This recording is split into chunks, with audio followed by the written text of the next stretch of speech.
Okay.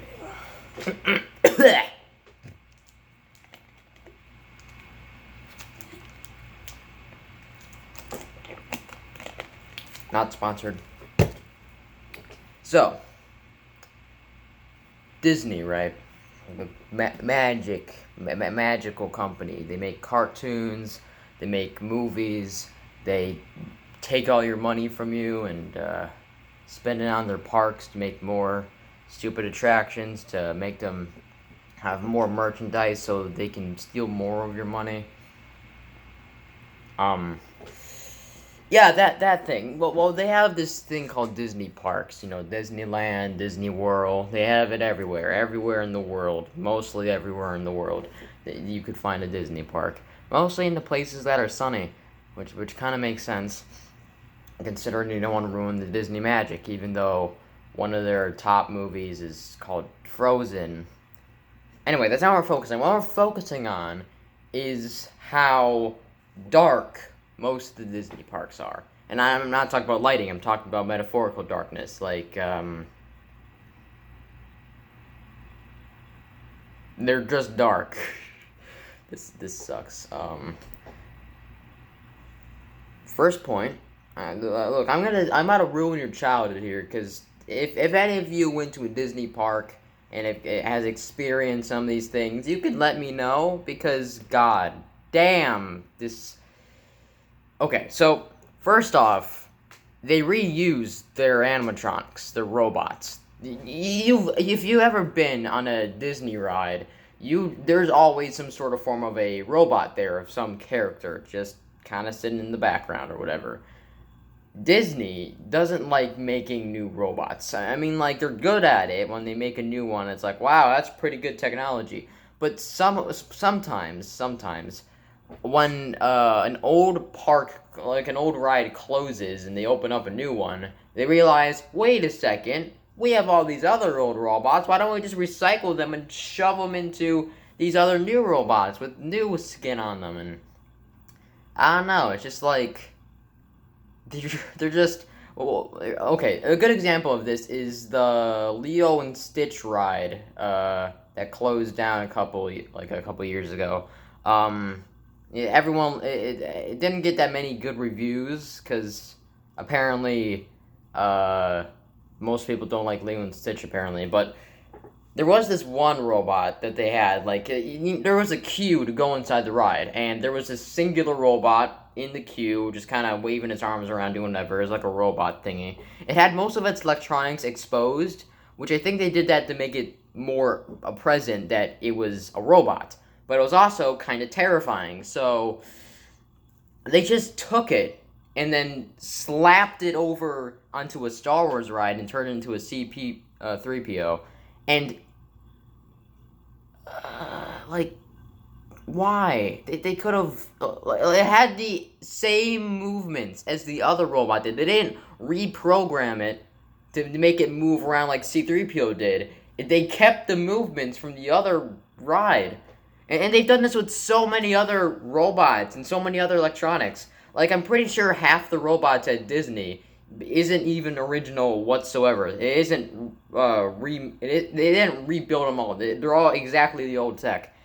It's not surprised that my next topic makes complete sense. That those robots break down so much.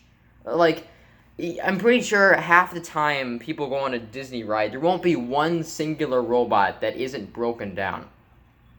Like, don't get me wrong, Disney electronics is phenomenal. How they make a robot in a skin suit seem almost real and alive.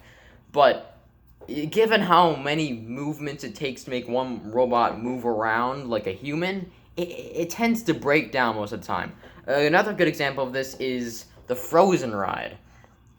If you ever been there, I haven't personally been on the Frozen ride, but I have seen a few clips of of this ride where there's classic scenes. You got Elsa doing her song that nobody likes. You got Olaf dancing around on snow, ice skating on snow, ice skating on We got Kristoff, I believe, somewhere in there. That character nobody cares about. I don't remember if Anna's in it. Who cares? But the point is, that ride is broken down so many times. I'm pretty sure Disney was almost going to close it down and replace it with something else. Because, you see, the new robots that they have these new screens for eyes. So the eyes are more realistic or cartoony. They're not like just soulless balls rolling around in a robot head. But they're screens. So it's obvious that these screens will break down eventually. They do.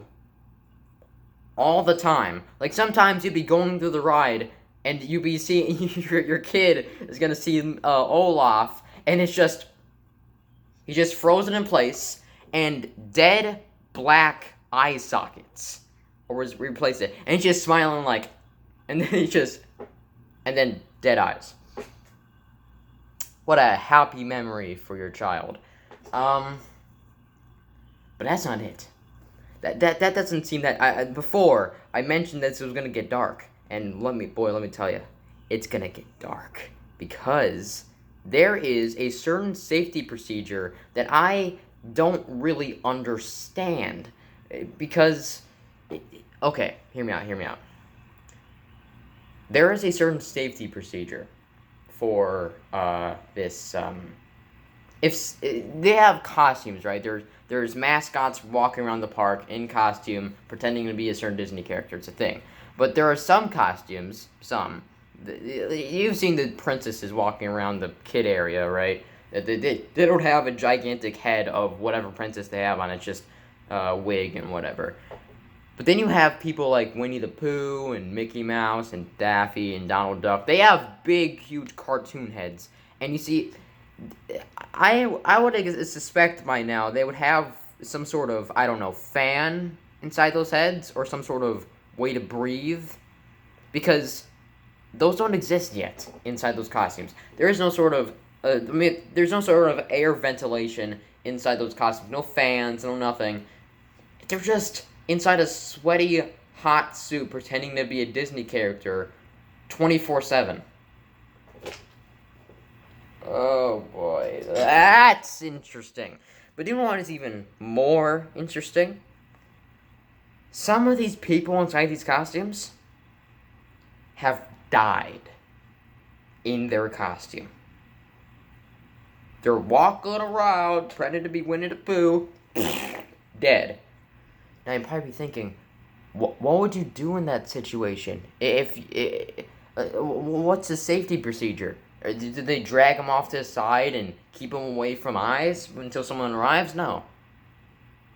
That is not the safety procedure. They don't take them away, because seeing another mascot dragging another mascot into a back room is kind of suspicious. So what they do is they find the nearest bench. That's right. Another alive employee takes their dead employee, still in costume by the way, to a bench nearby, sits them down, and waits for the paramedics to show up to take him away on an ambulance. So that means if you take a picture with... People have taken pictures with a dead corpse before. People have shown images that they've taken of two mascots together sitting on a bench, one waving, but the other has his arm around the other employee. Because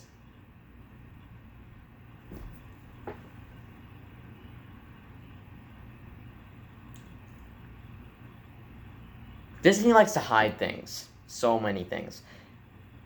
But the deaths of their employees, that's a little morbid, don't you think? You could take a picture with a mascot that's dead. One more thing.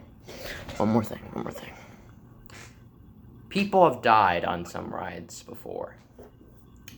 Going back to death, yes, I'm talking a lot about death, because Disney is odd. And some people that have died on some of these rides, yes, there's been a lot of deaths, have requested to have, their families requested to have them be buried on park grounds.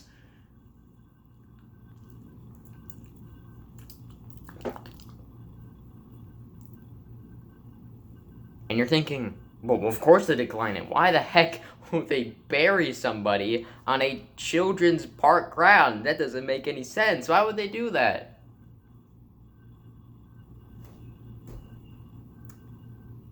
You could be walking anywhere in the Disney parks, and you could be standing on someone's buried corpse. And that's why I go to Disney parks every year.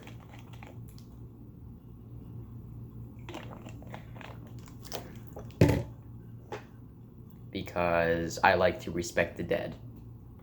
And also stand under buried corpses, because that is funny. That is funny. That is absolutely funny. Like, they don't say anything about it. There's no, like, saying, like, oh, this guy's buried here. They just, like, take his tombstone and just kind of shove it into the ground so it's barely visible. Wonderful. And that's my informative speech on how terrible Disney is. Goodbye.